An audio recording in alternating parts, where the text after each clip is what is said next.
Isang umaga, tanghali, gabi po sa Timlat Dance, Pilipinas sa Overwork guys. At po kayo sa pinatlove na kung saan po ay mas marami po tayo ngayon sa ngayon. Ito po yung ating ngayon guys. Pangkol kala Kim Chu. At saka si Paolo Avellino. Si Kim Chu po sa ngayon guys ay namimili niya ng mga gamit na like sofa or something magamit para sa bahay kasi nga po si Kim Chu po ang may gusto or siya po yung mag-decide ko anong mga gamit ang kanilang gagamitin ni Paolo Avellino sa kanilang bahay. And of course sa marami naman pong mga netizen ang magustuhan ng tila ni Kim Chu kasi next po nila yan. Sa kwan guys, next po nila yan sa kanilang Instagram. Haba, ang dami mga netizen po nasasap na ang sarap sa pakiramdam na si Kim Chu pala yung palaging nanunduin ang kanilang mga gamit. Haba, si Paolo Avellino talaga ay napakabait dahil bigyan niya talaga na si Kim Chu ng right o karapatan para pumili sa kanilang mga gamit. And of course naman guys, masayang-masaya naman po si Kim Chu dahil nire-respeto naman po ni Paolo Avellino yung kanyang decision. And of course, guys, maraming mga netizen pong natutuwa kay Kim Chu dahil po sinabi po niya mismo na mas mahalala po si Paolo Avellino kumpara sa mga ibang tao guys kasi nga po pinakita kasi ni Kim Chu sa kanyang mga fans na mas binibigyan niya ng priority si Paolo Avellino dahil na po si Kim Chu guys ay masaya kay Paolo Avellino at hindi lang po yan guys. Sabi na makaramihan na halos lahat o halos mga ay color pink. Yung color pink kasi guys is yan po yung favorito ni Kim Chu at ang gusto niya po is color pink. Pero si Paolo po is wala naman siyang pakialam po yung color or ano yung design na gusto ni Kim Chu kasi mas gusto rin kasi ni Paolo Avellino na yung bang ang galing sa loob or yung bang mismong si Kim Chu yung mamili sa kanilang design sa kanilang bahay na titirahan. And of course naman guys, alam mo, in fairness naman kay Paolo Avellino malaking pinagbago ni Paolo sa ngayon dahil yung pinagbago ni Paolo sa ngayon na sila ni Kim Chu guys ay marami nang nakakalata sa kanya. Hindi lamang po sa mga kaibigan nila kundi pati na rin sa kanyang pamilya. At yung mga iba nilang friends guys napapansin din yung pagbabago ni Paolo Avellino dahil noon kasi guys ay hindi naman madalas uuwi si Paolo Avellino after the city. Makikisama pa lang yan sa kanyang mga kaibigan or nakikipaghalubilo muna siya sa kanyang mga ibang kaibigan ba mapa-in showbiz man or out showbiz man ay nakikipaghalubilo muna si Paolo Avellino. Pero sa ngayon guys, napansin ng kanyang mga karamihan sa kanyang mga kaibigan na halos si Paolo na ngayon ay medyo tipid na yung kanyang pakikipagkuhan ba. Yung oras ba ay dahil pag-uwi kasi nila pagkatapos ng set nandyan na si Kim Chu. Siyempre pag bagong asawa kasi guys or bagong nasa isang bahay lang kayo na yung mamalengke. Kayo na din na yung magluluto sa inyong pagkain. Kayo na din na yung lahat ba kayong dalawa na yung gumagawa. Pero in fairness naman na kay Kim Chu mabilis siya matuto. Ang bilis niya matuto sa pagluluto lalo't si Paolo Avellino naman guys is napakasimple lang na tao. At hindi naman siya yung tao na sobrang magarbo pagdating sa pagkain. Kaya mabilis lang po naluluto ni Kim Chiu yung kanyang mga pagkain, guys. Siyempre bilang isang babae kasi kailangan mo din talagang alagaan yung aalagaan ng iyong asawa, iservan, or kaya ay asikasuhin dahil yan po yung pinakamalaga sa lahat, yung asikasuhin mo ang iyong asawa dahil po hindi mo yan nasikaso. Siyempre, ibang usapan na yan, guys. Hindi mo inasikaso ang iyong asawa. Sabihin sa iyo ay may iba ka na, di ba? Ganun naman yun, guys. Ganun naman yung sistema na kung saan naman ay nakita naman ng mga ibang tao na si Kim Chiu maalaga kay Paolo Avellino. Shoutout po tayo sa mga senior citizen dyan na palaging nanonood sa ating YouTube channel. Pakilike and share naman po yung ating YouTube channel. Sa mga fans po natin na nasa abroad, maraming salamat po sa lagi ninyong pagsubaybay sa ating YouTube channel.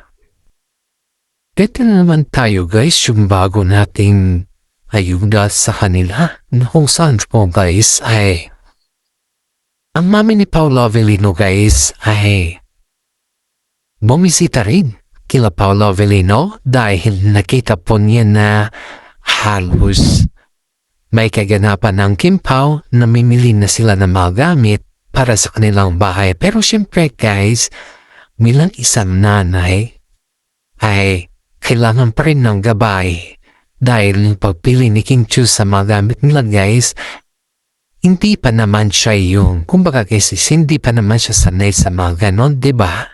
Dahil alam naman natin na si Kim Chiu po ay busy sa kanyang career, busy sa lahat ng bagay, or sa lahat at wala din po siya na idea tungkol sa mga gamit sa bahay. Siguro meron naman, pero hindi po gaano mabusisi. Yan lang po natin, guys.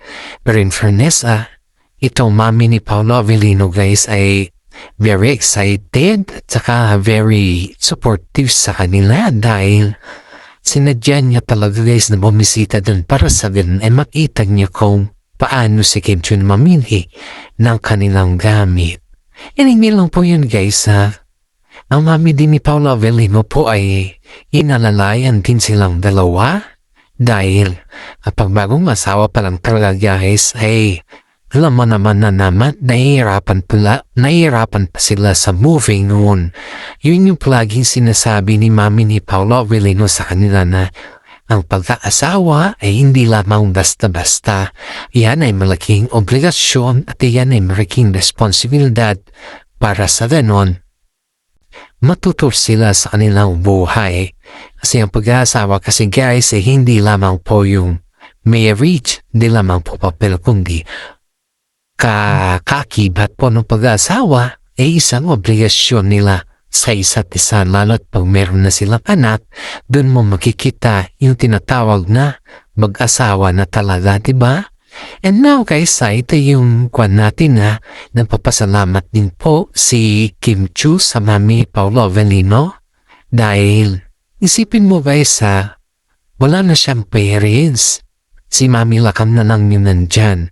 Pero kay mami Lakam naman, guys, siyempre pera-perang pinag-uusapan.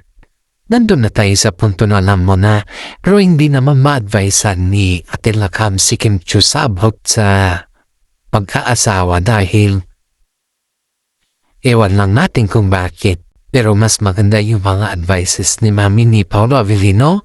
Doon talaga nagpo-focus si Kim Chiu sa pag-a-advise ni mami ni Pao, yung kanyang biyanan, dahil may experience na ito, guys. Kaya sabi ng mga karamihan na napakaswerte ni Kim Chiu dahil yung biyanan niya po ay very supportive sa kanila. Aba, hiling ni Paolo Avellino, guys, ay hindi pala hiling. Hindi suggestion pala, suggestion ni Paolo Avellino, guys, na habang wala pa daw silang anak, ay mag-umpisa muna sila na mag-alaga ng pets. Ewan lang natin, guys, kung husa ba yun or aso. Kasi syempre, guys, pag ikaw ay wala pang anak, napapractice kasi sila, mga mayayaman na tao guys, pa wala pang anak. Napapractice sila na mag-alaga ng mga aso na kung saan ay parang anak na rin yung turing sa kanila, lalo't pag yung aso is hybrid.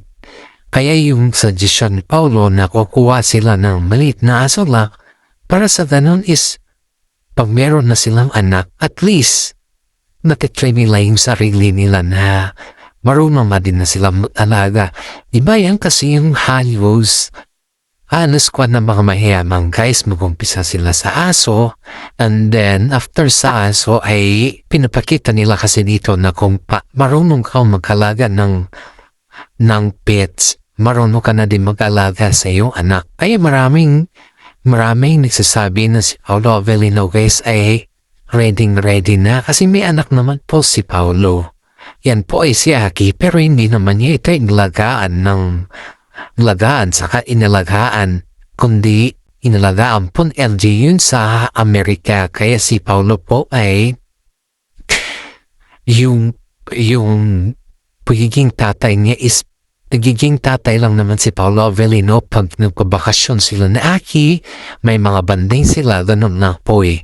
Pero in fairness naman kay Aki guys, nung pinaalam na, ayun nga, ikakasal na yung dalawa sila Paulo Avellino at kay Kim Chiu, ay todo suporta naman siya sa decision ng kanyang daddy na kung saan ang sabi niya sa kanyang panayam na kung saan masaya ang daddy ko, susuportahan ko kasi hindi ko rin umibigay ang kanyang kaligayahan. Napakaswerte naman ni Paulo Avellino sa kanyang anak dahil ay ganun po sa murang edad pa lang ni Aki ay talobo pa rin sa kanyang daddy. Lahat guys ay nakikita naman natin yung full support ni Aki sa kanyang daddy, diba? In fairness naman guys, alam niyo yung pakiramdam ng isang ama na yung full support yung kanyang anak sa kanya is it's a big fact or big happiness po yun guys. Kaya nga po sabi ni Kim Chiu ay ituring niya na parang anak or totoong anak si Aki. Pag in case man po guys na darating yung panahon na ipapairam si Aki kila Paulo Avellino at saka si Kim Chiu guys ay handa naman daw alagaan ni Kim Chiu si Aki. Dahil ang isang anak or isang bata guys ay iyon po yung nagpipigay ng saya, liwanag, at ginhawa sa isang pamilya. Kaya nga po, sinasabing pamilya. Dahil kapag ikaw ay may anak na or kapag ikaw ay nabuo na yung pamilya. Iba pa rin kasi guys kapag may anak na yung buong-buo na. Kaya maraming mga netizen na nagsasabi na napakaswerte din ni Kim Chiu kay Paulo Avellino kasi kahit kabi-kabilaan ng kanilang issues ay nandyan pa rin yung happiness niya, nandyan pa rin yung pagiging tatay niya, at nandyan pa rin yung very responsible siya sa kanilang dalawa ni Aki. Ito po guys, may bago na naman tayong another update sa kaganapan ng mga ibang showbiz guys Itong si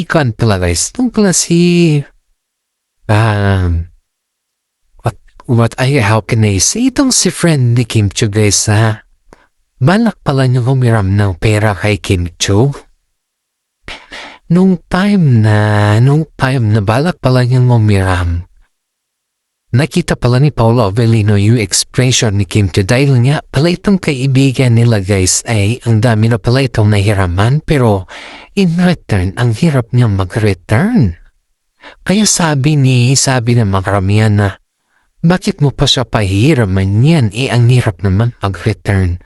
Pero dahil sa nahihiya si Kim Chiu ba, inisip po si Kim Chiu guys yung pagiging magkaibigan sila. At itong actress naman na ito guys ay parang as in guys na lumalapit ito kay Kim Chiu as in na yung mararamdaman mo yung tinatawag na yung bang pakiramdam guys na yung lalapitan ka lang pag may kailangan, ganon. Yun po yung pakiramdam dito guys, dahil iisipin natin na yung pakiramdam ni Kim Chiu na matagal naman niya itong kaibigan, pero sa ngayon is she's just I don't think so, if I'm not mistaken na pero ngayon nung siya lumapit kay Kim Chiu, hindi lang sa ngayon pala, marami ng beses, pero pag may kailangan lang siya, doon lang siya lalapit kay Kim Chiu. Hindi po siya yung mga kaibigan na yung kung saan sila pumupunta, nandyan siya palagi, or kung saan man sila sa whatsoever. Pero pag may kailangan lang ito, ngayon lang siya lalapit kay Kim Chiu. Kaya sabi ng mga karamihan na, stop pretending na kaibigan mo si Kim Chiu, kasi in behalf sa mga dami mong, kumbaga guys, is sa dami ng kababalaghan na ginawa nito ay ngayon lang siya yung parang lumalapit kay Kim Chiu. Aba, syempre, sabi ng isang vlogger guys na kung saan ay sinabi niya mismo na bakit ngayon lang siya lumapit? Ang daming panahon na kailangan din siya ni Kim Chiu, pero bakit ngayon lang siya lumapit ng ganito? Yun sabi sa kanya guys. Pero in fairness kay Kim Chiu guys, parang dinededma niya na lang yung mga issues para sa ganun is hindi naman na siya mahirapan pa. Pero kahit ganun yung naging issues guys ay kusang low pa rin si Kim Chiu na tinulungan siya. Pero ewan ko lang guys kung nandun pa rin, kasi ito guys na ibang bisita sa bahay nila Kim Chiu pag may kailangan talaga. And this is for today guys. Paki-like and share naman po yung ating YouTube channel. Maraming salamat at God bless po sa ating lahat.